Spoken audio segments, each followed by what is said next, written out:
আচ্ছা ফুয়াদ, এই যে সরকারের 6 মাস আপনাদের মূল্যায়ন কি? আপনারা তো একটা মূল্যায়ন করেছেন সরকারের 6 মাসের, আপনারা কি বলবেন? ধন্যবাদ। প্রথম যেটা আমরা বলবার চেষ্টা করেছি যে রাজনৈতিক সহনশীলতা যেটা হারায় গেছিল গত 20 বছরে ফ্যাসিবাদের আমলে, সেটা মোটামুটি সরকার অক্ষুণ্ণ রেখেছেন। মাননীয় প্রধানমন্ত্রী, বিরোধী দলীয় নেতা, সংসদের বাইরে মাঝখানে কিছু পলিটিক্যাল রেটরিক, মেঠো বক্তব্য আছে, বাট মোটা দাগে সবাই যথেষ্ট সচেতন যে একটা সহনশীল জায়গাতে সবাইকে থাকতে হবে আর কি। এবং রাজনৈতিক সহিংসতা যে হয় নাই, খুন খারাপি হয় নাই ব্যাপারটা তা না, ক্যাম্পাস ভায়োলেন্সও হয়েছে প্রচুর, কিন্তু সেটা এমন জায়গায় যায় নাই যে সরকারি দল বোধ করছে যে বিরোধী দলকে নির্মূল করে ফেলতে হবে, অথবা বিরোধী দল বোধ করতেছে সরকারি দলকে টেনে হেঁচড়ে ক্ষমতা থেকে নামাতে হবে। এই ধরনের টেন্ডেন্সি কোনো পক্ষের মধ্যে নাই, যেটাকে আমরা মোটা দাগে বাংলাদেশ সাপেক্ষে একটা সফলতা বলছি আর কি।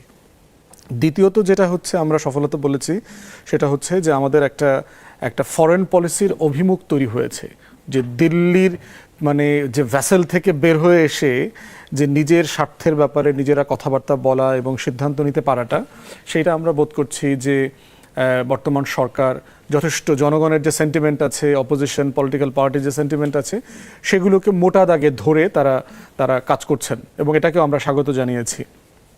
তৃতীয়ত হচ্ছে যে মাননীয় প্রধানমন্ত্রীর কথা শোনা, অ্যাপ্রিসিয়েট করা অথবা ভিন্ন মতকে গ্রহণ করবার যে কালচার, ওনার মৃতভাষী হওয়া অথবা সফটলি চলাফেরা করা, অপচয় রোধ করবার যে টেন্ডেন্সিটা, যে এক্সাম্পলগুলো উনি সেট করতে চাচ্ছেন, সেগুলো খুব ভালো জিনিস বলে আমরা বোধ করছি যে এটা একটা ভালো রোল মডেল হতে পারে।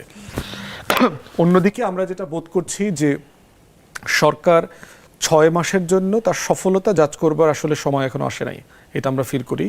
তবে রাইট কোর্স অফ অ্যাকশন নিচ্ছে কিনা, সফল হবার জন্য যে পথে এগোনো দরকার সে পথে তারা এগোচ্ছে কিনা, সেখানে যথেষ্ট ঘাটতি আমরা দেখতে পাচ্ছি। পার্টিকুলারলি আমরা যেটাকে বেঞ্চমার্ক ধরে আজকে ব্রিফিং করেছি, সেটা হচ্ছে বিএনপির নিজস্ব 31 দফা। কারণ জুলাই জাতীয় সনদ নিয়ে তাদের ডিফারেন্স অফ ওপিনিয়ন আছে, তারা এটাকে প্রতারণার, অনন্ত প্রতারণার দলিল বলছেন, আবার বলছেন অক্ষরে অক্ষরে পালন করবেন। প্রতারণার দলিলও যে অক্ষরে অক্ষরে পালন করা যায়, এটা একটা হিস্টোরিক্যাল অ্যাচিভমেন্ট হবে যদি আসলে সত্যি করা যায় সেটা। আবার ধরেন গণভোটের গণরায় বাস্তবায়ন নিয়েও তারা বলছে তাদের উপর চাপিয়ে দেওয়া হয়েছে, তারা একমত ছিল না, এটা তাদের সাথে কনসাল্ট করা হয়নি, এগুলো বলছে। এই জন্য আমরা বলছি যে আমরা এমন একটা বেঞ্চমার্ক ধরছি, যে বেঞ্চমার্কটা বিএনপি নিজের বানানো, তার প্রস্তাবনা 31 দফা। এবং সেখান থেকে আমরা দেখিয়েছি যে 10 থেকে 12টা দফা ইতিমধ্যে তারা বরখেলাফ করেছেন, তারা ওখান থেকে অলরেডি সরে আসছেন, প্রচ্ছন্নভাবে বিপরীত কাজটা করেছেন। অনেকগুলো হয়তো আমরা যেটা বলি যে বাস্তবায়ন করবার সময় আছে, এখনো ধরেন নাই, করতে পারেন নাই। যেমন কি গুরুত্বপূর্ণ কোন জায়গা থেকে? প্রথমটা হচ্ছে ধরেন, প্রথম দফা হচ্ছে বিএনপির 31 দফার সংবিধান সংস্কার কমিশন করবেন। সংস্কারের আইডিয়া থেকে বিএনপি বের হয়ে আসছে, সে এখন সংশোধনীর আইডিয়াতে যাচ্ছে, যেটা ফান্ডামেন্টালি প্রবলেম্যাটিক, এবং এই নিয়ে আপনার সহ বিভিন্ন জায়গাতে আমরা কথা বলেছি। দ্বিতীয়ত ধরেন, সংবিধানের কাঠামোকে অগ্রাহ্য না করলে তো আপনি সংশোধনী না করে সংস্কার কিভাবে করবেন? সংবিধানটা তো আছে। হ্যাঁ, ওইটাই, এই জন্য বলছি সেখানে কিছু যোগ বিয়োগ করতে গেলে তো সংশোধনী করতে হবে। না, সংশোধনী 142 যে লিমিটেশন, আপনি মৌলিক কাঠামোতে হাত দিতে পারবেন না। যেমন ধরেন, সব পার্টি একমত হয়েছে 2টা কক্ষ করবে, দ্বিকক্ষ করবে, এটা basic feature of the constitution. এখানে আপনি হাত দিতে পারছেন না সংশোধনী ইনস্ট্রুমেন্ট দিয়ে। ধরেন বিএনপি বলেছে সে তার 5th অ্যামেন্ডমেন্ট ফেরত নিয়ে আসবে, 4টা মূলনীতি বিএনপি যেটা ছিল সেটা ফেরত নিয়ে আসবে, আর বাকি 3টার ব্যাপারে আমরা সবাই একমত হয়েছি, যেটা আমাদের মুক্তিযুদ্ধের 3টা মূলনীতি, সাম্য, মানবিক মর্যাদা, সামাজিক সুবিচার। ওখানে বলা আছে এটা ফান্ডামেন্টাল মানে ফিচার্স অফ দ্য কনস্টিটিউশন। এখন বেসিক ফিচারে আপনি হাত দিতে পারবেন না আর্টিকেল 142 ইনস্ট্রুমেন্টটা ইউজ করে। এই জন্য আমরা একমত হয়েছিলাম সংস্কারে যেতে হবে। বিএনপিরও প্রথম প্রস্তাবনা এটাই ছিল। তা আমরা বোধ করছি বিএনপি সেখান থেকে সরে এসে সংশোধনীর রুট ধরেছে। দ্বিতীয় দেখেন, বিএনপির 31 দফায় বলা আছে যে স্থানীয় সরকারে দলীয় কোনো মনোনয়ন তারা দিবে না মৃত্যুজনিত কারণ ছাড়া অথবা আদালতের আদেশ ছাড়া। আপনি দেখেছেন ইতিমধ্যে বিভিন্ন সিটি কর্পোরেশনে, পৌরসভাতে, জেলা পরিষদে সরকার একদম দলীয় অ্যাপয়েন্টমেন্ট দিয়েছে, কিন্তু মনোনয়ন তো নির্বাচনের বেলায় না, ওইটা ওই অ্যাপয়েন্ট করবে, ওইখানে বলছে অ্যাপয়েন্ট করবে না, দলীয় লোকদেরকে অ্যাপয়েন্ট করবে না, এটা তাদের 31 দফায় বলা আছে। তৃতীয়ত বলা আছে যে রাষ্ট্রীয় ধরেন সাংবিধানিক সংবিধিবদ্ধ প্রতিষ্ঠানে মেধা যোগ্যতার ভিত্তিতে নীতিমালা প্রণয়ন করে তারা অ্যাপয়েন্ট করবে। আপনি দেখতে পেলেন যে 12টা কর্পোরেশন সহ বিভিন্ন প্রতিষ্ঠানে তারা একেবারে দলীয় পদধারী কেন্দ্রীয় নেতাদেরকে অ্যাপয়েন্ট করছে, নির্বাচন commission, PSC, Bangladesh bank, ICT, এগুলো নিয়ে তার। এবং আমরা কিন্তু দলীয় অ্যাপয়েন্টমেন্টের বিপক্ষে নই। তার মানে আপনারা বলছেন সরকার দলীয়করণ করছে, মানে তাদের দফার বরখেলাপ করছেন একদম। মানে আমরা মানে অভিযোগটা এমন ভাবে করছি না যে এটা না বোঝার কোনো আপনারা বলতে চাইছেন তারা যে কথা দিয়েছিল সেটাই রাখছেন না। আপনার ওয়াদা। বিএনপি বলেছে যে ধরেন স্পোর্টস থেকে শুরু করে কোনো প্রতিষ্ঠানে তারা দলীয় অ্যাপয়েন্টমেন্ট করবেন না। দেখলেন তো বিসিবিতে বোর্ডে কি করলো, পাওয়ার দেওয়া ক্রিকেট বোর্ড দখল করে টোরে যাচ্ছে, তাই নির্বাচন একটা পাতানো নির্বাচন করেছে। এরপরে দেখেন প্রশাসনিক পদে তারা যোগ্যতা মেধা ভিত্তিতে তারা অ্যাপয়েন্টমেন্ট করবে, তারা বলেছে করছে না, দলীয় লোকদেরকে করছে। বিচার বিভাগ নিয়ে তারা বলেছে মাজদার হোসেন মামলার রায়ের ভিত্তিতে সচিবালয় প্রতিষ্ঠা, বিচারপতি নিয়োগের যে নীতিমালা এগুলো করবে। অন্তর্বর্তীকালীন সরকার করে গেছে, আপনি দেখলেন, এটা তারা র্যাটিফাই করে নাই। বিএনপির 31 দফাতে আছে অর্থনৈতিক ব্যাংকিং খাতে সংস্কার আনবে। সংস্কার তারা কিভাবে আনলো দেখেন, ব্যাংকিং রেজলিউশন আইন তারা র্যাটিফাই করলো না। এনবিআর রিফর্ম যেটা প্রস্তাবনা আসছে সেটা তারা র্যাটিফাই করে নাই। ইসলামী ব্যাংক দখল প্রক্রিয়া আবার এদিক সেদিক করবার জন্য তারা চেষ্টা করলো। এরকম অনেকগুলো বিষয় আমরা মোটামুটি একটা আমরা 10-12টা জায়গা পেয়েছি। একই সাথে আরেকটা অভিযোগ আপনাকে একই সাথে দিয়ে দেই, সেটা হচ্ছে গণতান্ত্রিক প্রতিবাদকে হঠকারিতা বলেছেন মাননীয় প্রধানমন্ত্রী। এই কথাকে প্রতিবাদ করে এনসিপির আহ্বায়ক নাহিদ ইসলাম বলেছেন যে তাদের গণতান্ত্রিক প্রতিবাদকে হঠকারিতা বলা হচ্ছে। তারা বাস ভাঙচুর চায় না, রাস্তায় বসে বিক্ষোভ চায় না, কিন্তু রাস্তায় বসে বিক্ষোভ কিন্তু একটা বৈধ গণতান্ত্রিক আন্দোলনের পদ্ধতি। আপনার ঠিক আছে, কিন্তু পুলিশের কলার ধরে টান দেওয়া, তাকে মানে ফেলে দেওয়া রাস্তায়, এবং সে যদি কখন পাল্টা আইনি ব্যবস্থা নেয়, এটা তো এমন না যে আমি ফ্যাসিস্ট সরকারের বিরুদ্ধে আন্দোলন করছি, এটা তো এমন না যে আমি মাফিয়া সরকারের বিরুদ্ধে আন্দোলন করছি, এমন না যে আমাকে টিয়ার শেল মেরে আমাকে আমার বুকে গুলি করে মানুষ পাখির মতো গুলি করে মেরে ফেলছে, যেটা আমরা দেখেছি এর আগে। তো এখন এই সরকার যেটাকে আমরা বলছি যে না, অলরেডি পুলিশের ব্যাকবোন নষ্ট, অলরেডি মনোবল নষ্ট, ল অ্যান্ড অর্ডার সিচুয়েশন। আপনি দেখেন তো আমাকে গত 6 মাসে 180 দিনে এই যে মব কালচারের বিরুদ্ধে যে আমাদের অবস্থান, রাষ্ট্রীয় বিএনপির একদম মৌলিক অবস্থান মব কালচারের বিরুদ্ধে, দ্যাটস ওয়াই আমরা বিএনপিকে সাপোর্ট করেছি। যে না, তারা বলছে যে মব কালচারের আজ থেকে সমাপ্তি, কিন্তু আমরা তো এখনো দেখছি যে দু এক জায়গায় হচ্ছে, এটা মব হচ্ছে। কারা করছে এগুলা একদম স্পষ্ট করে যদি আপনি চেহারা দেখবেন যে ওই যে কি যেন একটা ছেলেটার নাম জামায়াত শিবিরের আয়াস, কি যেন আরেকটা ছেলের নাম রাজশাহী বিশ্ববিদ্যালয়ের আম্মার, এর কারা, কাদের প্রোডাক্ট এরা, মব এরা করছে। এখন এদের ব্যাপারে সরকারের একটা শিথিলতা আমরা দেখতে পাচ্ছি, যে এটা হার্ট করছে মানুষকে, যে না কেন একটা মানুষ যখন আইন নিজের হাতে তুলে নেয় তাহলে কেন। আমি বঙ্গবন্ধুর কি বলে প্রতিষ্ঠাবার্ষিকী না কি যেন হইলো, আমি জানি না কবে কি হইলো না যেন, বঙ্গবন্ধুদের 32 নম্বরে ফুল দেওয়ার নাম করে মানে তারা যে একটা প্রচেষ্টা চালালো, সেখানে তো সরকার আছে, আইন শৃঙ্খলা বাহিনী আছে। আপনি দেখছেন বিএনপি যুবদলের একজন মানুষকে কারো গায়ে হাত দিতে, শেখ মুজিবকে শ্রদ্ধা জানাইতে, এমনিতেও তো বাংলাদেশে আওয়ামী লীগের লোকজন নাই, দু একজন হয়তো গেছে, আমি জানি না কি অবস্থা আছে, কিন্তু ওখানে একজন রিকশাওয়ালাকে পেটাইতে হবে, এই পেটানোর কাজটা কারা করেছে এই যে জামাত শিবিরের লোকজন। কিন্তু দোষ হবে কার? এটা দোষ হবে যে এই যে বিএনপির আমলে মব চলছে, মব কালচার চলছে। সো এইগুলা সরকারকে দেখতে হবে যে, কিন্তু এগুলো নিয়ে যখনই তারা কথা বলার চেষ্টা করছে তখনই এই যে বলছে যে গণতান্ত্রিক আন্দোলন, গণতান্ত্রিক যে আমাদের চর্চা, সেইটার বিরুদ্ধে অবস্থান নিচ্ছে সরকার। নো, সরকার বলছে যে হঠকারী রাজনৈতিক কর্মসূচি করা যাবে না। তো সেই জায়গায় এই বেসিক প্রিন্সিপালে তো আপনাকে একমত থাকতে হবে, এটা হলো সরকারের অবস্থান।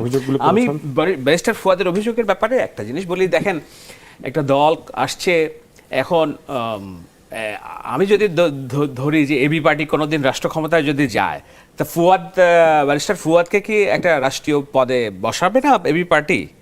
জামায়াত ইসলামের যে ইসলামী ব্যাংক পরিচালনা করে, সেখানে কি একটাও নন জামায়াত ইসলামী অফিসার আছে, এক্সিকিউটিভ ডিরেক্টর আছে, কিংবা তাদের যে ইবনে সিনা হাসপাতাল, হোয়াট এভার দ্য ইনস্টিটিউশনস, এইটার দলীয়করণ আমরা চাই না। কিন্তু এই যে ঢালাও দলীয়করণের যে অভিযোগ আসছে, সেটা কতখানি সত্য, এইটা নিয়ে একটা প্রশ্ন আছে। এই কারণে যে 31 দফার উদাহরণ ব্যারিস্টার ফুয়াদ দিলেন, উইথ ডিউ রেসপেক্ট, 31 দফায় বিএনপি স্পষ্ট করে বলেছে যে দলীয়করণ রোধে সংকীর্ণ রাজনৈতিক দলীয়করণের ঊর্ধ্বে উঠে সব রাষ্ট্রীয়, সাংবিধানিক এবং সংবিধিবদ্ধ প্রতিষ্ঠানে স্বচ্ছতা ও বিশ্বাসযোগ্যতা পুনঃপ্রতিষ্ঠা করা। আপনি দেখেন টার্মসগুলো দেখেন, রাষ্ট্রীয়, সাংবিধানিক এবং সংবিধিবদ্ধ প্রতিষ্ঠান। কারণ সাংবিধানিক প্রতিষ্ঠান বলতে আপনার বোঝায় দুর্নীতি দমন কমিশন। তো দুর্নীতি দমন কমিশনে কি রাজনৈতিক নিয়োগ হয়েছে কিনা, নির্বাচন কমিশনে রাজনৈতিক নিয়োগ হয়েছে কিনা। কিন্তু নির্বাচন কমিশন তো তৈরি করে গিয়েছেন অন্তর্বর্তী সরকার, হ্যাঁ, আর দুর্নীতি দমন কমিশন থেকে পদত্যাগ করার পরে তারা নতুন লোক নিয়োগ এখন দিয়েছেন। অনেকগুলো আছে, আইন কমিশন আছে, তথ্য কমিশন আছে, এগুলো আছে। আমি তথ্য বলছি কমিশন আর আইন কমিশন, মানবাধিকার কমিশন নিয়ে তো হ্যাঁ। আইনি জটিলতা আছে, সেটা তো এক্স্যাক্টলি সরকার সেই জন্য ঠিকমতো বলছি, তৈরি করেন যখনই নাই। বলা হচ্ছে দলীয় নিয়োগ হচ্ছে, এখন ঢাকা বিশ্ববিদ্যালয়ের ভিসি যখন নিয়োগ হলো নিয়াজ, আমরা কি খুব লাউডলি বলছিলাম কিনা যে আমাদের দলীয় ভিসি নিয়োগ হচ্ছে? সেইটা যদি নির্দলীয় হয়ে থাকে তাহলে ওয়াই দলীয় হলে বলেন নাই কেন? না বলছি তো, মানে বলেন নাই কেন, মানে তখন তো এই অভিযোগের প্রশ্নই ওঠে নাই। কেন? জামায়াত এবং এনসিপি যেভাবে রাজনীতি করছে সংকীর্ণ দৃষ্টিভঙ্গি থেকে, সেটা তো ওই সময় আমরা না, করি কিন্তু নাই। যখন নিয়াজ শাহকে আমি এই নিয়োগ জায়গাটা দেওয়া শেষ হলো, করি, তখন বিএনপিও তো প্রতিবাদ করে নাই। হ্যাঁ, না কেউ করে কি যায় না, কিন্তু আমি করেছিলাম। আমি বলেছিলাম যে না, এই নিয়োগটা নিয়ে আমাদের প্রশ্ন তুলতে হবে। তখন তো তুষার ভাই, আপনি তো, এখন তো আমরা অনেক কথাই বলি, তখন তো এগুলো নিয়ে হা করতে পারতাম না, না জানি আমরা জাতীয় গাদ্দার হয়ে যাই, ঐক্যের শত্রু হয়ে যাই। কিন্তু এইটা করতে করতে যে প্রশাসনের রন্ধ্রে রন্ধ্রে প্রত্যেকটা জায়গায় যে নির্দিষ্ট রাজনৈতিক দলের লোকজন তারা ডমিনেট করেছে ফর তাহলে 2 আপনি কি years। বলতে চাইছেন যে ডক্টর মোহাম্মদ ইউনূসের সরকার জামায়াত ইসলামের প্রতি পক্ষপাত করেছিল? 100%। এটা আবার বলতে চাচ্ছেন কি? এটা আমি কিন্তু সবসময় খুব জোর কিন্তু গলায় জামায়াত ধরে ইসলাম বলি। তো অভিযোগ করেছে যে তারা বিএনপির প্রতি পক্ষপাত করেছে, এখন এবং তারা এটা- এই সরকারের মধ্যে তো অন্তর্বর্তী সরকারের লোকজন আছে, মানে তারা কন্টিনিউ করছে। বিএনপির অন্তর্বর্তী প্রতি- সরকারের নিয়োগকৃত লোকদেরকে তো সরায় নাই এই সরকার। বিএনপির প্রতি পক্ষপাতিত্ব করলে তারা তো কেন নির্বাচন নিয়ে গড়িমসি করছে? তারা তো ওই শাসন ব্যবস্থার দ্রুত অবসান চাইতো, যে না, এইটা একটা বিমাতা সুলভ সরকার, আমাদের দিকে নজর দিচ্ছে না, আমরা একটা পার্লামেন্ট করে আর তাড়াতাড়ি আমাদের সরকার প্রতিষ্ঠা করি। No, they tried each and every way to stop the election. আপনার সঙ্গে এই আজকে সম্ভবত আপনি একটা অনুষ্ঠানে উপস্থিত ছিলেন, সেখানে একটা ডকুমেন্টারির মতো তৈরি করা হয়েছে, কিংবা স্লাইড, একটা অভিযোগ এসেছে পত্রপত্রিকায় যে সেখানে শহীদ সাংবাদিকের সঙ্গে জীবিত সাংবাদিকের ছবি অদল বদল হয়ে গিয়েছে। আপনার কি মনে হয় যে অনেক কিছু নিয়ে তাড়াহুড়া হচ্ছে, মানে আমাদের এই জায়গাগুলিতে অনেক ধরনের তাড়াহুড়া হচ্ছে এবং সেই সব কারণে অনেক ধরনের ভুল থেকে যাচ্ছে? যেমন আমরা এর আগেও শুনেছি অ্যাক্সিডেন্টে আহত তিনি নিজেকে জুলাই যোদ্ধা হিসেবে লিপিবদ্ধ করেছেন, অনেকে ভাতা তুলেছেন কিন্তু আসলে সেই সময় শহীদ হন নাই বা সেই সময় আহত হন নাই, এরকম অনেক অভিযোগ এসেছে। না, আমি একটু কনফিউজড মনে হচ্ছে, বিকজ আমি ছিলাম প্রধানমন্ত্রীর কার্যালয়ে। আচ্ছা, প্রধানমন্ত্রীর কার্যালয়ে ওই ব্রিফিংটা ছিল মূলত সরকারের 180 দিনে। আপনি ওখানে ছিলেন? না, আমি ওখানে ছিলাম না, সো আমি জানি না যে ডকুমেন্টারির যেই ঘটনা কি, ওইটা সত্যতা কি। কিন্তু এটা ঠিক যে আপনার সরকারের 6 মাস পূর্তি নিয়ে মানুষের মধ্যে নানা রকম যে আগ্রহ আকাঙ্ক্ষা, তারা কেমন করছে, কতটুকু পারলো, তো সেই জায়গাগুলোতে আমি কাপল অফ মিনিস্টার্স তারা ছিল, সরকারের অ্যাডভাইজাররা ছিল। আমি ব্যক্তিগতভাবে আশা করেছিলাম যে প্রধানমন্ত্রী হুট করে হলেও এক নজরে আসবেন, যেটা আমরা হোয়াইট হাউসে দেখেছি, যে ব্রিফিং হচ্ছে, নিয়মিত ব্রিফ মুখপাত্র যারা তারা করছে, কিন্তু হুটহাট করে প্রেসিডেন্ট ঢু দিয়ে যান, যে হঠাৎ করে হয়তো এটা পূর্ববর্তীভাবে অ্যানাউন্স করা থাকে না, আবার থাকলেও এটা উজ্জ্ব থাকে, তার শিডিউল এভাবে মেনটেন করা থাকে সেরকম হয়নি। না। আজকে হওয়া উচিত ছিল, আমি আমার ব্যক্তিগত অবজারভেশন, যে প্রধানমন্ত্রীর কার্যালয় হয়েছে, সেখানে দলের শীর্ষ মন্ত্রীরা ছিলেন, ইসমাইল জবিউল্লাহ স্থায়ী কমিটির সদস্য নজরুল ইসলাম খান ছিলেন, তথ্যমন্ত্রী ছিলেন, তথ্য উপদেষ্টা ছিলেন, তথ্য প্রতিমন্ত্রী ছিলেন, স্থানীয় সরকার প্রতিমন্ত্রী ছিলেন, স্বাস্থ্য বিষয়ক বিশেষ সহকারী ডক্টর জিয়াউদ্দিন ছিলেন, আরো অনেকেই ছিলেন।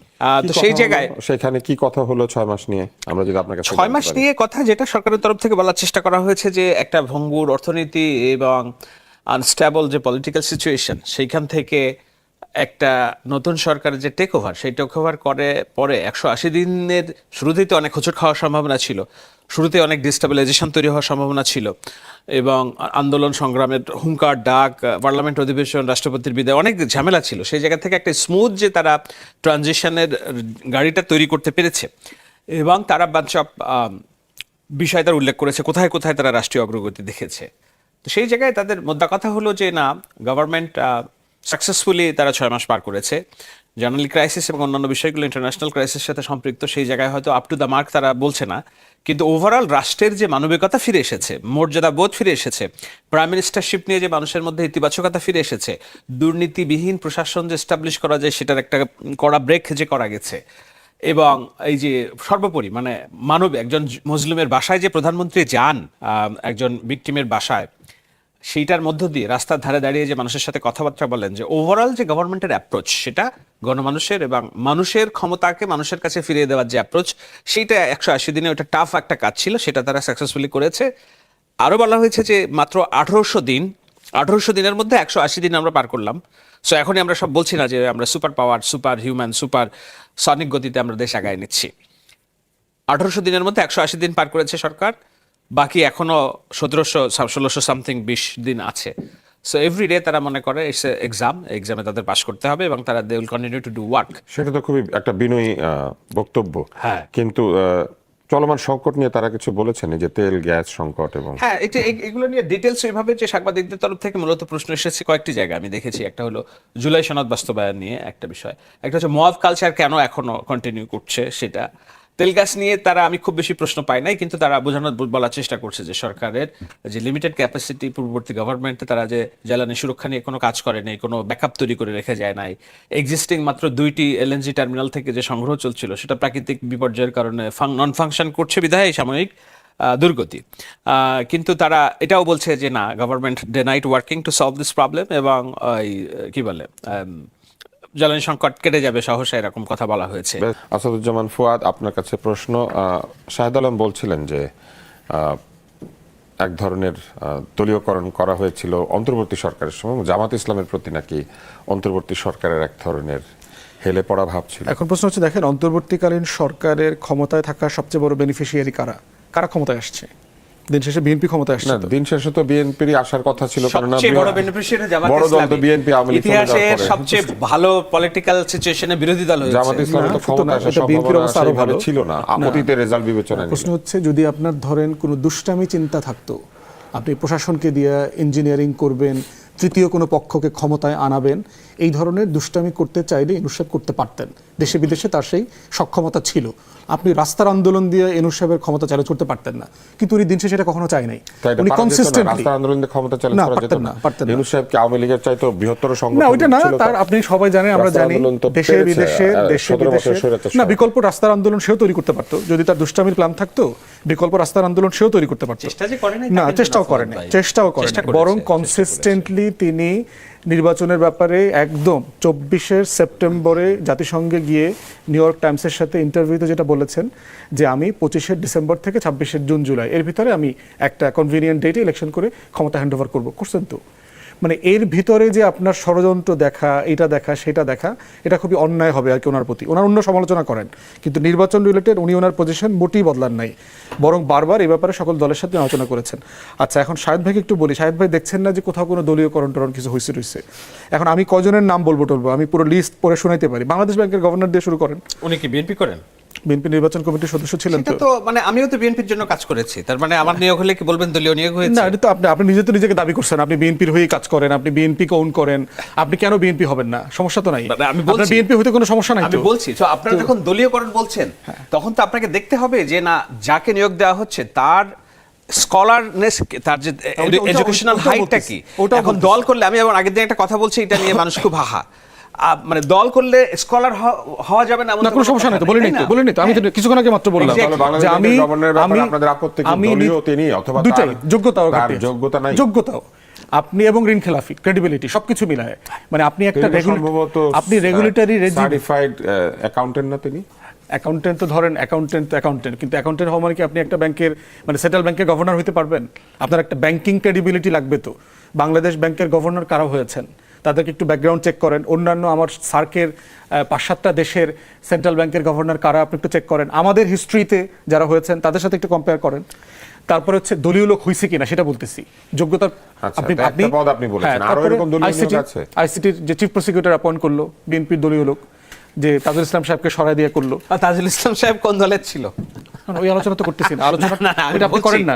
না, ঠিক আছে, কোনো সমস্যা নাই তো। প্রশ্ন হচ্ছে যে বিএনপি কাজটা করছে কিনা। আমি নীতিগতভাবে দলীয় লোকদের অ্যাপয়েন্ট করার বিপক্ষে নই, আমি এটার পক্ষে। কিন্তু আমরা বলছি যে 31 দফায় ভাই আপনি যেটা বলছেন ওটাই করেন। শুধু আপনি একটা নীতিমালা করেন, আপনি ওপেন ভেটিং এর প্রসেস করেন। আমার সিভিল ব্যুরোক্রেসি থেকে অ্যাপ্লাই করলো, আপনার দল থেকে অ্যাপ্লাই করলো, মিলিটারি ব্যুরোক্রেসি থেকে অ্যাপ্লাই করলো, প্রাইভেট সেক্টর থেকে করলো, এরপর আপনি ভেটিং করে ইন্টারভিউ করে অ্যাপয়েন্টমেন্ট করেন। আমার কোনো সমস্যা নাই। আপনি কিন্তু এই যোগ্যতা ধরনের বড় পদে কি আসলে অ্যাপ্লিকেশন করার কোনো সুযোগ আছে? আমরা তো বাংলাদেশে দেখি যে- নাই, কিন্তু সারা দুনিয়াতে তো আছে। আমার মনে হয় এখানে কিন্তু এটাই তো আপনি ওয়াদা দিচ্ছেন। আপনি ওয়াদা দিলেন কেন? আপনি যদি করতে না পারেন এইভাবে মনে হয় ওয়াদা হয় না। একদম ওয়াদা না। শাহিদ ভাই প্লিজ প্লিজ, আমি যখন কথা বলছি আমাকে মিসকোট করিয়েন না। আমি যেটা বলছি বুঝে শুনে লেখাপড়া করে আমেরিকার মতো জায়গাতেও আমি শেষ করে ফেলি। শাহিদ ভাই আমি বলি যে হ্যান্ডপিক মানুষ বিএনপি নিয়োগ করে। বলছে শুধু তাই না, নীতিমালার ভিত্তিতে আমেরিকার সিনেট হিয়ারিং এর মডেলে তারা হিয়ারিং পর্যন্ত করবে, যাদেরকে আপনি অ্যাপয়েন্ট করবার আগে শুনানি করবেন। প্রশ্ন হচ্ছে আপনি একটা জিনিস ওয়াদা করছেন, করলেন না, এখন আপনি তো একটু লজ্জিত হওয়া দরকার প্রথমত।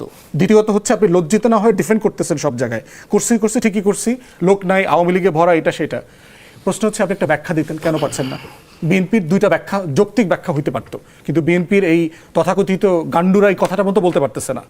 প্রথমত হচ্ছে আপনি বলতে পারতেন যে ভাই আওয়ামী ফ্যাসিবাদের কারণে আমরা কাউকে ট্রাস্ট করতে পারতেছি না, যে আমার এই যোগ্যতা, আমার এজেন্ডা, আমার ম্যানিফেস্টো ক্যারি আউট করতে বিএনপি পারবে। যেটা বলেন আপনি বলে দিয়েন না, কিন্তু তো এই কাজটা যে আপনি করছেন, আপনি তো একটা ব্যাখ্যা দেবেন যে আপনি কেন করতে পারলেন না, অথবা আপনি আগামী 1 বছর পরে করবেন।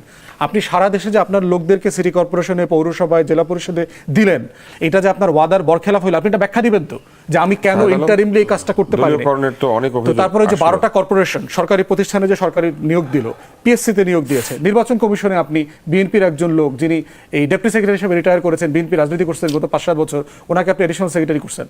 নির্বাচন নিয়েই তো বাংলাদেশে যত ঝামেলা, বিএনপি আওয়ামী লীগের যত রাজনৈতিক চাওয়া। এটার কি আসলে কোনো উত্তর আছে? আমি মানে কারণ একটু- আমি ফুয়াদ একটু- দুটি অভিযোগ এনেছেন, না, না, একটা হচ্ছে দলীয় পছন্দের লোক নিয়োগ, আর একটা হচ্ছে অনেক ক্ষেত্রে তাদের যোগ্যতা হ্যাঁ প্রশ্ন করা যেতে আমি পারে। একটু ডাম্বফাউন্ডেড। আমি রেসপেক্ট করি আপনার ফুয়াদ ভাইকে, উনি এডুকেটেড মানুষ। ডাম্বফাউন্ডেড বলছি মানে আমি খুবই বুঝতেছি না যে না কেন এই অভিযোগটা আসছে। নির্বাচন কমিশনের যেই লোকের বিরুদ্ধে অভিযোগ, মানে এমন না যে তিনি আমার খুব পরিচিত কিংবা আমি তার ফ্যান, বাট এটা তো ঠিক যে আওয়ামী লীগের আমলে that man was been sacked from his job, তার জব থেকে বাদ রাখা হয়েছে। পলিটিক্যাল মোটিভেটেড একটা নিয়োগ। সরকারি চাকরি কি হয়? সরকারি চাকরি তো আপনি কাউকে বাদ দিতে পারেন না, আপনাকে ওএসডি করে রাখতে হয় কিংবা আপনাকে ইয়ে করে কিন্তু রাখতে এই হয়। সরকার তো বাদ দিচ্ছে, অন্তর্বর্তী সরকার বাদ দিয়েছে। আমি বলছি তার ক্ষেত্রে যে অভিযোগটা আসছে, মিস্টার আলম ওনার নাম, এখন ওনাকে আওয়ামী লীগ সরকার ইয়ে করে রেখেছিল, আর এই সরকার এসে ওনার চাকরিটা পুনর্বহাল করছে। আপনি যদি এটা দলীয়করণ বলেন, তাহলে ব্রিগেডিয়ার আজমি, তাকে যে সেনাবাহিনী থেকে চ্যুত করে রাখা হলো, এখন যে আবার সিদ্ধান্ত হলো তার সমস্ত সমুদায় র্যাঙ্ক ফেরত দেওয়া হবে, শাহেদ ভাই, তাকে আপনি বেতন ভাতা দুটো জিনিস গোলায় ফেলতেছেন। দুটো জিনিস। না, আমি একটু শেষ করি, আমি শেষ করি। তাহলে তো এটাও দলীয়করণ, যে না দলীয় মানুষকে তার রিওয়ার্ড ফেরত দেওয়া হচ্ছে। আমার কথা হচ্ছে তাকে তো আর অ্যাক্টিভ সার্ভিসে ফেরত আনা হয় না। তার তো বয়স নাই, কিন্তু ওই লোকের তো বয়স আছে। ডিসি কোহিনুরকে কেন ফেরত আনা আসছে, যে এতগুলো বছর সার্ভিস থেকে তাকে আউট করে রাখা হয়েছিল? তাকে কি কোথাও খুব বড় পদায়ন করা হয়েছে বাহিনীতে? তার রেসপেক্ট দিয়ে যে না তুমি সরকারি চাকরি করতা, এইটার সত্য কথা বলার কারণে তুমি বিন ডিসপ্লেসড হয়েছিল, ওকে আমরা এই গভর্নমেন্ট জনগণের সরকার তোমাকে তোমার জায়গায় ফেরত দিলাম। আমি কি ডিসি কোহিনুরকে দলীয়ভাবে কিন্তু এই ফেরত আনছি? সরকারও কি এরকম বহু মানুষের আবার চাকরিচ্যুত করছে না, তা আবার বহু মানুষকে বন্দি করে রাখছে না? আছে যে যার তাহলে তো বিরুদ্ধে, সেটাই হলো না যে যার বিরুদ্ধে হত্যাকাণ্ডের অভিযোগ। পুরাতন। আমরা কিন্তু মাঝখান দিয়ে একটা অধ্যায় পার হয়ে এসেছি, যেটা ফুয়াদ ভাইও স্বীকার করবেন, যে আমাদের গণঅভ্যুত্থান হয়েছে এবং এই গণঅভ্যুত্থানের অনেক মানুষের হাতে রক্তের দাগ লেগে আছে। আপনি রক্তের দাগ যার হাতে আছে তাকে যদি আপনি পানিশ না করেন, আপনি সোসাইটি কোনোদিন শৃঙ্খলা ফিরে আনতে পারবেন না, কোনোদিন জাস্টিস ফিরে আনতে পারবেন না।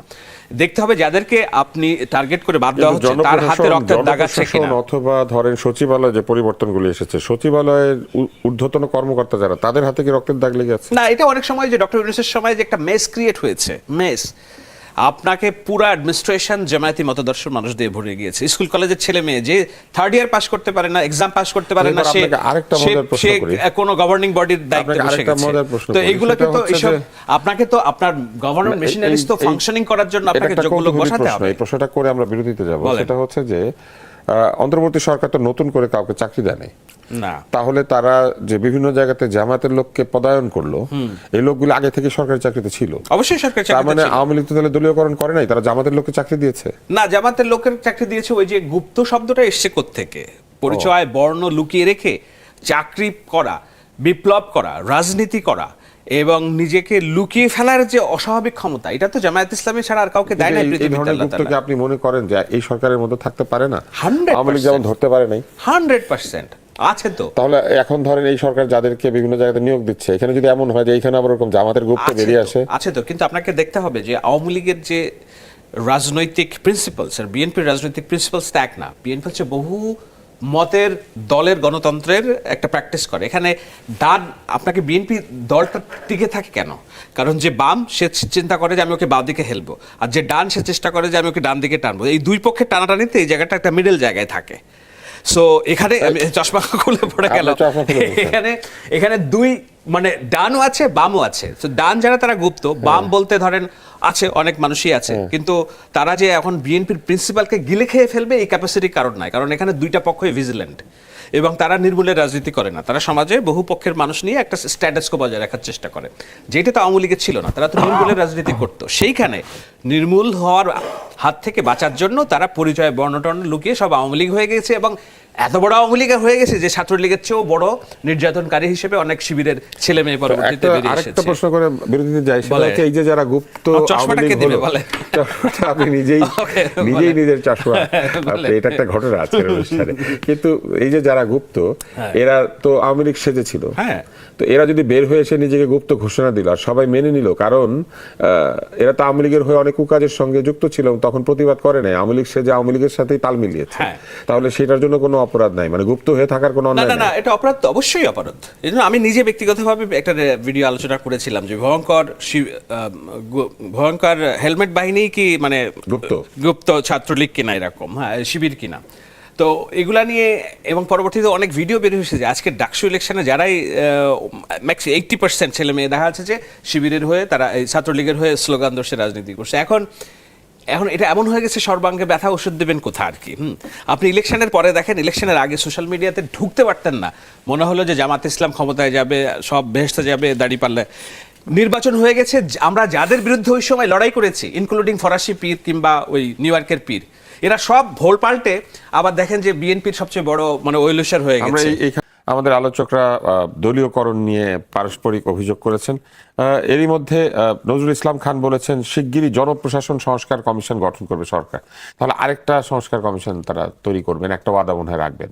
তো এইরকম কোন কোন কমিশন নিয়ে আসলে ফুয়াদ আপনাদের আপত্তি রয়েছে? যেমন নির্বাচন কমিশন নিয়ে আপনি বলেছেন, তথ্য কমিশন হয় নাই এখনো, এবং মানবাধিকার কমিশন, এই কমিশনটা গঠন করার প্রয়োজন নাই। অন্তর্বর্তীকালীন সরকারের সময় জনপ্রশাসন সংস্কার কমিশন একটা হয়েছে, বিস্তারিত রিপোর্ট দিয়েছে, সেখানে ডিটেইল, ওই যেখানে একজন বলেছিল যে পড়াশোনা করে আসেন, একটা ছেলে বলেছিল এরকম, হ্যাঁ, ওইটা রিপোর্ট খুব ভালো। ওই আলোচনাতে মানে ইয়েতে না, গসিপে যাওয়া দরকার নাই, খুবই সাবস্ট্যানশিয়াল রিপোর্ট দিয়েছেন। এর আগেও জনপ্রশাসন নিয়ে অনেকগুলো ভালো রিপোর্ট হয়েছে বাংলাদেশের বিভিন্ন সরকারের সময়। যেটা দরকার, এনফোর্সমেন্ট দরকার, মানে কমিশন করে সময় ক্ষেপণ করা প্রয়োজন নাই। দেখেন, কমিশনের আলোচনাতে আমাদের দুদকের ব্যাপারে বলা হচ্ছে যে এখনো কাউকে অ্যাপয়েন্ট করা হয়নি, কিন্তু আপনি এদেরকে বাদ দিলেন কেন, বাদ দিতে বাধ্য করলেন কেন? কারণ যারা ছিলেন তারা কিন্তু সব বিএনপি ঘনিষ্ঠ মানুষ। যিনি প্রধান ছিলেন তিনি অত্যন্ত সৎযোগ্য মানুষ এবং বিএনপি ঘনিষ্ঠ মানুষ, কিন্তু তিনি এস আলমকে অথবা বাংলাদেশের, তারপরে দেখেন গুম প্রতিরোধ আইন এবং মানবাধিকার বিষয়ক তার একটা কমিটমেন্ট ছিল 31 দফাতে। সেখানে দেখেন গুম প্রতিরোধ আইন বাতিল করে দিয়েছে, মানবাধিকার কমিশনের গঠন প্রক্রিয়ার যে আইন সেটা বাতিল করে 2টা নতুন আইন প্রস্তাব করেছে। এখন প্রস্তাবিত আইনে দেখবেন যে প্রবলেম কোথায়। গুমের অভিযোগটা কার বিরুদ্ধে আসবে? আইনশৃঙ্খলা বাহিনীর সদস্যদের বিরুদ্ধে আসবে। তদন্ত কে করবে? আইনশৃঙ্খলা বাহিনীর সদস্যরা তদন্ত করবে। এখন অন্তর্বর্তীকালীন সরকারের সময় যে অধ্যাদেশটা তারা প্রস্তাব করেছিলেন, সেখানে বলা ছিল মানবাধিকার কমিশনের নিজস্ব তদন্ত কর্মকর্তারা এটা তদন্ত করবেন, কিন্তু সেটা বাদ দিয়ে 2009-এর আওয়ামী আমলের যে ফ্রেমওয়ার্ক ছিল সেখানে পাঠিয়ে দিয়েছে আইনটাকে। বলা হয়েছে যে বাদী যিনি, তিনি যদি আইনশৃঙ্খলা বাহিনীর বিরুদ্ধে অভিযোগ করে প্রমাণ করতে না পারেন, তার 5 বছরের সাজা হবে। এখন আপনি চিন্তা করে দেখেন যে আমার ভাই, বাবা, কেউ একজন গুম হয়েছে, আমি সরকারের বিরুদ্ধে অথবা আইনশৃঙ্খলা বাহিনীর বিরুদ্ধে মামলা করে প্রমাণ আমি কিভাবে করব? তাহলে কি আমি মামলা করার ব্যাপারে আপনি আমাকে ডিসকারেজ করছেন যে প্রশাসন তো আমাকে হেল্প করবে না, প্রশাসনের বিরুদ্ধে আমি কিভাবে লড়াই করবো, আমাকে 5 বছরের জন্য জেলে যেতে হবে? এই ধরনের ড্রাকোনিয়ান আইন আওয়ামী লীগের সময়ও ছিল না, আরও বেশি ড্রাকোনিয়ান করেছে। মানবাধিকার কমিশন একই রকম, নিজস্ব তদন্ত কর্মকর্তা, নিজস্ব তদন্ত করবার যে অধিকার ছিল, এই ফ্রেমওয়ার্কটা এখান থেকে উঠায় দেওয়া হয়েছে। তাহলে প্রশ্ন হচ্ছে যে আপনি তো আপনার নিজের ওয়াদাটা বরখেলাপ করছেন। ইতিমধ্যে কমিশনগুলোতে, পিএসসিতে যে অ্যাপয়েন্টমেন্ট হয়েছে, বিভিন্ন জায়গায় দেখতে পাচ্ছি, আপনি তো ওয়াদা রাখতেছেন না, তাহলে ওয়াদা করলেন কেন? প্লাস হচ্ছে আপনি যদি এক্সট্রিম রিয়েলিটিতে আপনাকে ওয়াদা করতে হয়েছিল এরকম হয়, তাহলে আপনি জাতির উদ্দেশ্যে ব্যাখ্যা দেবেন যে আমি এই দফাটা এই মুহূর্তে আমি এনফোর্স করতে পারছি না, এটার একটা যৌক্তিক কারণ আছে, আপাতত আমি সাসপেন্ড করছি। তো তো এই যে কাজগুলো করতেছেন, জ্বালানি কাঠামো একই রকম দেখেন, যাকে তাকে আপনি গোপন চিঠি দিয়ে আপনি ব্যবসা দেওয়ার চেষ্টা করছেন, দরকার নাই তো। আমার কোনো কোম্পানি কাজ পাইলে আমার কোনো সমস্যা নাই, কিন্তু যেটা দরকার সেটা হচ্ছে নীতিমালা করতে হবে। ন্যাশনাল ইন্টারেস্ট কিভাবে সার্ভ করবেন, জনগণের সম্পত্তির মালিকানা কিভাবে আপনি এনশিওর করবেন। আগে যেগুলো আপনি জ্বালানি সেক্টর বিভিন্ন প্রাইভেট কোম্পানিকে দিয়েছেন, সেগুলো যে ফাংশন করে নাই, আপনি দিলে পরে এটা বেটার কিভাবে ফাংশন করবে, এটা একটা ব্যাখ্যা দিতে হবে। তো বেটার এনফোর্সমেন্ট, অ্যাকাউন্টেবিলিটি আপনি কোথায় রাখবেন, সেই জায়গাগুলো আমরা স্মরণ করায় দিচ্ছি, যে শাহেদ আলম, যেন এই পথ ভুল পথে না গিয়ে হোঁচট না খান। শাহেদ আলম, আমরা কিন্তু এটা দেখছি যে সরকার কোনো কোনো ক্ষেত্রে হয়তো বেশ তাড়াহুড়াও করছেন কিছু নিয়োগে, কিছু নিয়োগ নিয়ে প্রশ্ন উঠেছে। একটা কথাও শোনা যায় যে সরকারের মধ্যে এরকম একটা চিন্তা ভাবনা আছে যে না পারলে পরে বদল করে দিবে, কিন্তু কাউকে নিয়োগ দিলে 6 মাস 1 বছর তাকে সুযোগও দেওয়া উচিত, এটাও তো একটা কথা। এরই মধ্যে আল কায়েদা নিয়ে জাতিসংঘের যে সতর্কতা, সেটাকে তেমন আমলে না নেওয়ার কথা বলেছেন স্বরাষ্ট্রমন্ত্রী। তিনি বলেছেন যে তিনি জাতিসংঘের প্রতিবেদন পড়েন নাই, পত্রিকার মাধ্যমে জেনেছেন। আর সতর্কতার বিষয়টাতে আমলে নিচ্ছে না সরকার। তিনি আল কায়েদার তৎপরতা নিয়ে জাতিসংঘের সতর্কতা সম্পর্কে একটা গণমাধ্যম কর্মীদের প্রশ্নের জবাবে এটা বলেছেন। এখন 3টা ব্যাপার রয়েছে। একটা হচ্ছে জাতিসংঘের ফলকার ট্যুর যখন কোনো প্রতিবেদন দেয় সেটাকে খুবই গুরুত্বের সাথে নেওয়া হয়, কিন্তু এটাও তো একটা সতর্কতা। এটার কোনো গুরুত্ব কি আসলেই নাই, বা না নেওয়াটা কি ঠিক হচ্ছে কিনা, এটা একটা। আরেকটা হচ্ছে যে এই ধরনের একটা রিপোর্ট স্বরাষ্ট্রমন্ত্রী কি পড়বার কথা না, কারণ এটা তো একটা গুরুত্বপূর্ণ কথা, কিন্তু তিনি বলেছেন তিনি পত্রিকা থেকে জেনেছেন। তার মানে কি সরকারকে অবহিত করার দায়িত্ব যাদের, তারাও কি ঠিকঠাক মতো সরকারকে অবহিত করছেন না, অথবা এই প্রথমেই বললেন যেটা হলো যে একটু কারেকশন আছে, ভলকারটা হচ্ছে ইউরোপীয় ইউনিয়নের। হ্যাঁ, কিন্তু উনি তো মানবাধিকারের রিপোর্ট দিয়েছেন। মানবাধিকার না, ওইটাই জাতিসংঘের মানবাধিকার কমিশন। জাতিসংঘের মানবাধিকার কমিশন সংক্রান্ত। জি। এখন এইটার যে রিপোর্ট, এটা টু বি অনেস্ট এখানে ওভারলুক করার কোনো সুযোগ আছে বলে আমি মনে করি না। যখন এটা বলা হয়েছে তখন এইটা যারা দায়িত্বে আছেন তারা এটা স্ক্রুটিনাইজ করবেন, কেননা এর আগে এরকম একটা বিতর্ক বিষয় ছিল। আমি দেখেছিলাম যে তথ্য উপদেষ্টা এবং স্বরাষ্ট্রমন্ত্রীর একটা শব্দের মধ্যে কনফ্রন্টেশন, যে দেশে জঙ্গি আছে আর জঙ্গি নেই। সেইখানে আমি একটা নিউট্রাল গ্রাউন্ড থেকে আমি বলেছিলাম, সেই সময় বলছি, এখনো বলছি, যে আপনি সমস্যা নেই বলে সমস্যাটাকে বালিশের নিচে, খাটের নিচে যদি লুকিয়ে রাখেন, রেখে বলেন যে সমস্যা নেই, তাহলে ওইটা আগুন লেগে আপনার ঘর পুড়ে যাবে। আপনাকে যেটা বলতে হবে, অ্যাপ্রোচ চেঞ্জ করতে হবে। কি সেই অ্যাপ্রোচ? সেটা হলো শেখ হাসিনা 17 বছরে ধরে জঙ্গি দমনের নামে যে ইনহিউম্যান পলিটিক্সটা করেছে, দাড়ি টুপি দেখলেই মানুষকে তকমা দেওয়া, দাড়ি টুপি থাকা, একটু বেশি নামাজ কালাম পড়া যেন একেবারে অপরাধ হিসেবে গণ্য হতো, শুধুমাত্র জঙ্গি তকমা দিয়ে যে রাজনীতিটা করেছে। আমরা তো ওই রাজনীতির কবর রচিত হয়েছে 5 আগস্ট।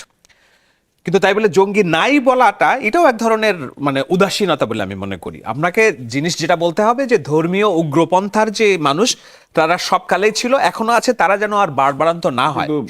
আপনাকে শেষ করি, সরকার যে বলছে আল কায়েদার বিষয়ে নাই, কিন্তু আপনাকে এটাও দেখতে হবে ফাত্তা কম্ব্যাট নামক একটা অর্গানাইজেশনের বিরুদ্ধে হ্যাঁ অভিযোগ এসেছিল, সরকার এক বিন্দু দেরি করেছে কিনা ধরতে। আর্মির ভেতরে একজন অফিসারকে, এরা যদি থাকেই তাহলে আবার নাই বলছে কেন? না, কিন্তু এদেরকে আপনি আল কায়েদা বলবেন কিনা, নাকি মানে নানান ফরম্যাটে উগ্রপন্থার মতদর্শ সেইটা, নাকি জঙ্গি বলবেন কিনা? বলে নাই, জাতিসংঘ আলাদাভাবে বলেছে এবং একটা প্যারার মধ্যে এটা লিখেছে যে ওই রিপোর্টটার মধ্যে, যে রিপোর্টে বলা হয়েছে যে এদের তৎপরতা বৃদ্ধি পাওয়ার যথেষ্ট সম্ভাবনা রয়েছে। সম্ভাবনা তো সব জায়গাতেই আছে। আপনাকে এই যে ইসলামিক ডানপন্থার ইনসার্জেন্স, এইটা তো একটা থ্রেট, রিয়েল থ্রেট, কিন্তু এদের যে গ্রাউন্ড, এদের যে হাব, এদের যে হারবার পাকিস্তান, সেই পাকিস্তানের সাথে যুক্তরাষ্ট্রের সম্পর্কে দেখেন কি দহরম মহরম, ভাই ব্রাদার একসাথে ঘুমায়, খায়, দায়, বাথরুমে যায়, এরকম একটা অবস্থা হয়ে গেছে, ভারতকে চাপে রাখছে। তো আপনাকে দেখতে হবে যে এর মধ্যে পলিটিক্সটা কোথায়, মানে কেন জাতিসংঘ এখন হঠাৎ আল কায়েদা নিয়ে কথা বলছে, what they want from us, তারা কোনো দেন দরবারের চেষ্টা করছে নাকি? এগুলো অনেক পলিটিক্যালি মোটিভেটেড জিনিস থাকে। জাতিসংঘের কি রাজনৈতিক উদ্দেশ্য থাকে? অবশ্যই আছে। জাতিসংঘ এই যে পলিটিক্যাল অর্গানাইজেশন, কেন থাকবে না? তারা নানান জায়গার নানান এটাকে কি বলে হিসেবে কাজ করে, পলিটিক্যাল কনফ্লিক্ট রেজলিউশনে কাজ করে না? আমাদের জাতিসংঘের শান্তি বাহিনী আছে না, শান্তিরক্ষা মিশন আছে না? হ্যাঁ, কিন্তু সেটা তো এক ধরনের নিউট্রালিটি, তাদের তো পলিটিক্যাল উদ্দেশ্য। আমি বলছি তো, আপনার দেখতে হবে যে তাদের চাওয়ার জায়গাটা কি, তারা কি চায় আমাদের এখানে, মানে তারা হঠাৎ করে এটা, আমি কিন্তু বলছি না যে আল কায়েদা নাই, আল কায়েদা পারে, হ্যাঁ, মানে এই ধরনের মন্তব্য থেকে দিয়ে তারা কি চাইতে পারে আমাদের কাছে? এটা তারা চাইতে পারে যে, হইতে পারে যে না, তারা আরো এইখানে এটাকে কি বলে, সরকার মানে তাদের মিশনের, মানে সরকার বিব্রত হোক সেটা চায়, যাতে করে সরকার তাদের কথা আরো বেশি শোনে, পশ্চিমা রাষ্ট্রের কথা।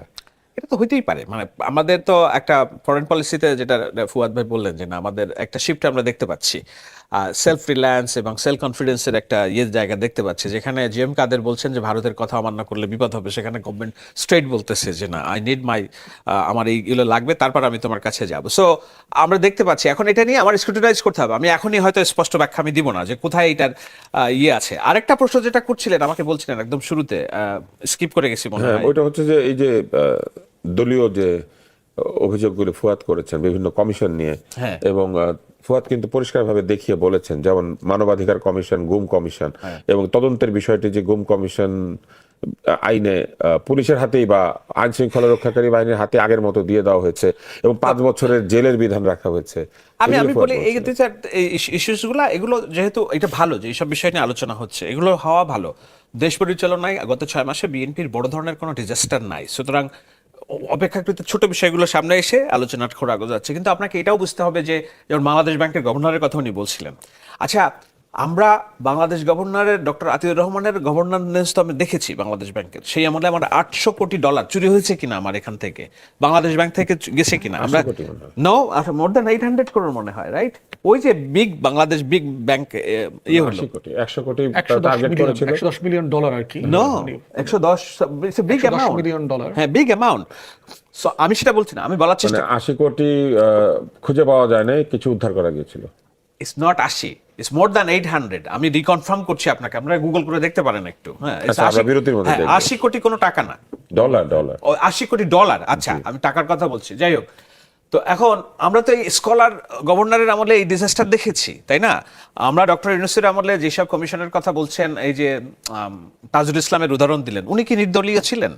আইসি প্রসিকিউশনের চিফ, কিন্তু ধরেন এই যে নাবিলা ইদ্রিস গুম কমিশনের, সে কি নির্দলীয়? তা কিন্তু ধরেন মানে দলীয়র তারা বদলে করলে দলীয় দিলে নির্দলীয় আর অন্য স্কলার করলে দলীয় হয়, এটা এই থিওরিটা কিন্তু কোত্থেকে আসলো? দলীয়র এটা? বদলে দলীয় দিলে তো একই রকম হলো না, সেই যা নতুন সেটাই পুরাতন হয়ে গেল না।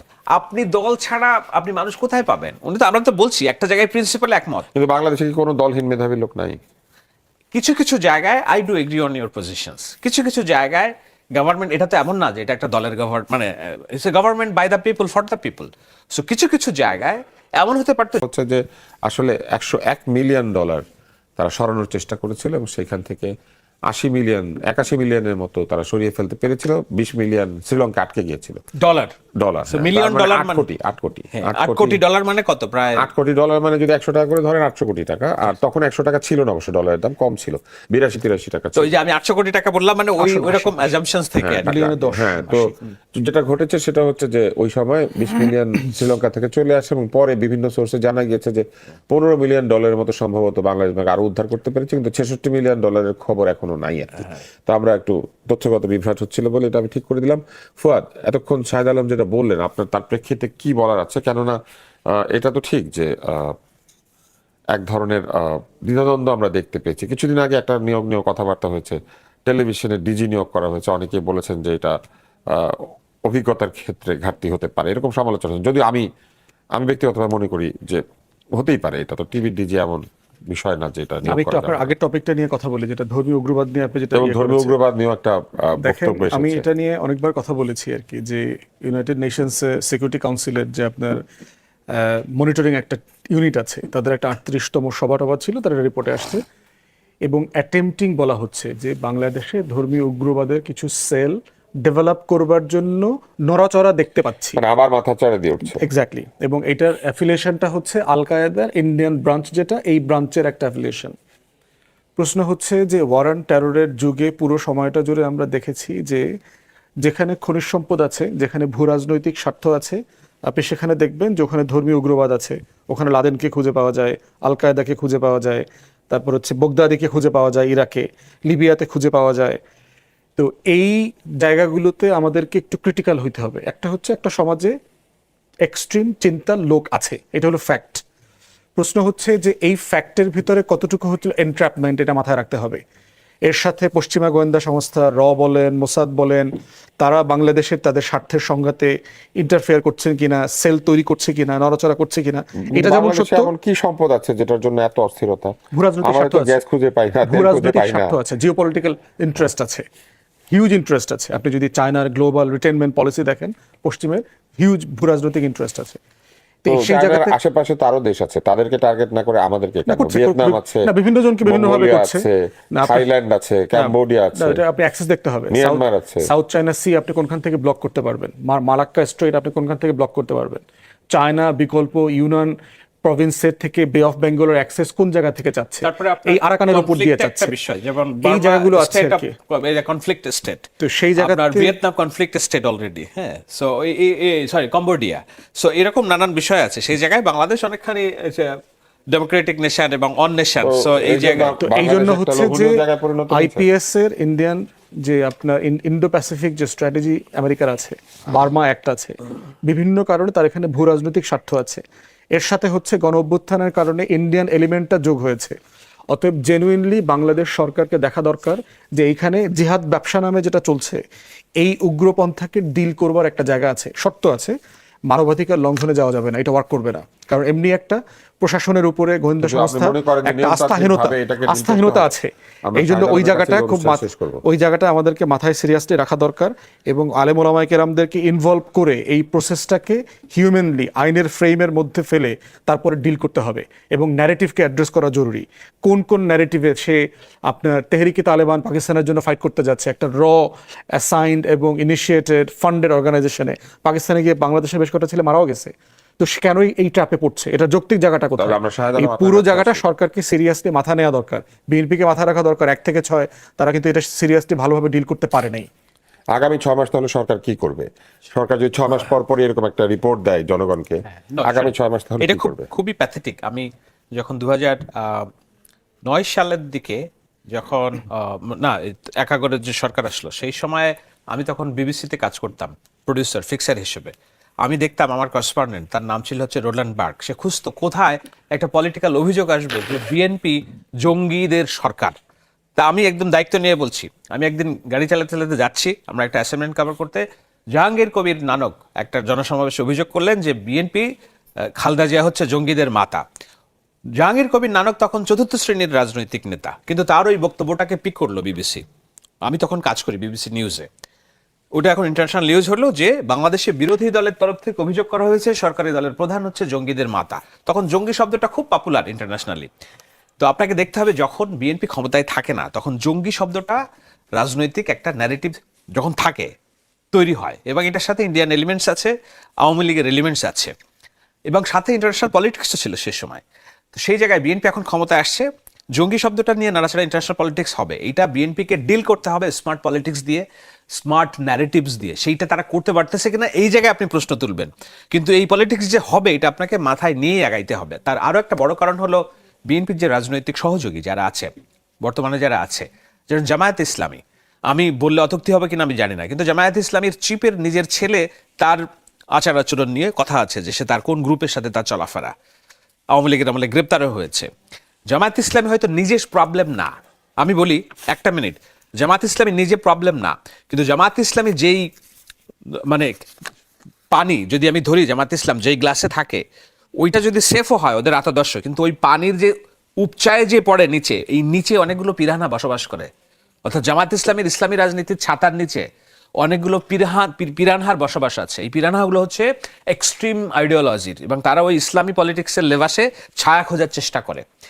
সেই জায়গাগুলোতে যদি জামায়াত ইসলামী বিগ পলিটিক্যাল পার্টি হিসেবে নিজে সচেতন না হয়, এবং আমাদের যেসব আলেম ওলামা আছে, আমাদের হেফাজতে ইসলামের হুজুর আছে, মুরব্বী আছেন, আরও অনেকেই আছেন, ওনারা যদি নিজেরা সচেতন হয়ে এইসব এক্সট্রিম এলিমেন্টসগুলোকে মানে কি সরকারের কাছে না ধরিয়ে দেয়, আইন শৃঙ্খলা বাহিনীর কাছে না লোকেট করে, তাহলে রাষ্ট্র হিসেবে আমরা সবাই বিপদে পড়বো। এইটা হলো আমার সতর্কবাণী। একদম কথা হচ্ছে যে জঙ্গি ইসলামী উগ্রপন্থার রাজনীতি দেশে আছে, অস্বীকার করলে আমার সমস্যা যাবে না, এটা আছে, এবং সেটা লোকেট করার জন্য জামায়াত ইসলামী এবং ইসলামী মুরব্বীদেরকে বেশি অ্যাক্টিভ হইতে হবে। ধন্যবাদ আজকে আসাদুজ্জামান ফুয়াদ এবং শাহেদ আলম, আপনাদের দুজনকে। আমরা বেশ কিছু বিষয় নিয়ে কথা বলেছি, কোনো মীমাংসাতে পৌঁছায় নাই, কিন্তু আলোচনাটা অব্যাহত থাকা উচিত এই কারণে যে এর মাধ্যমে আসলে সচেতনতা বাড়বে, এবং কোনো জায়গাতে যদি ভুল ত্রুটি হওয়ার সম্ভাবনা থাকে সেই সব বিষয়ে সরকার এবং বিরোধী দল দুই পক্ষই সতর্ক হবেন।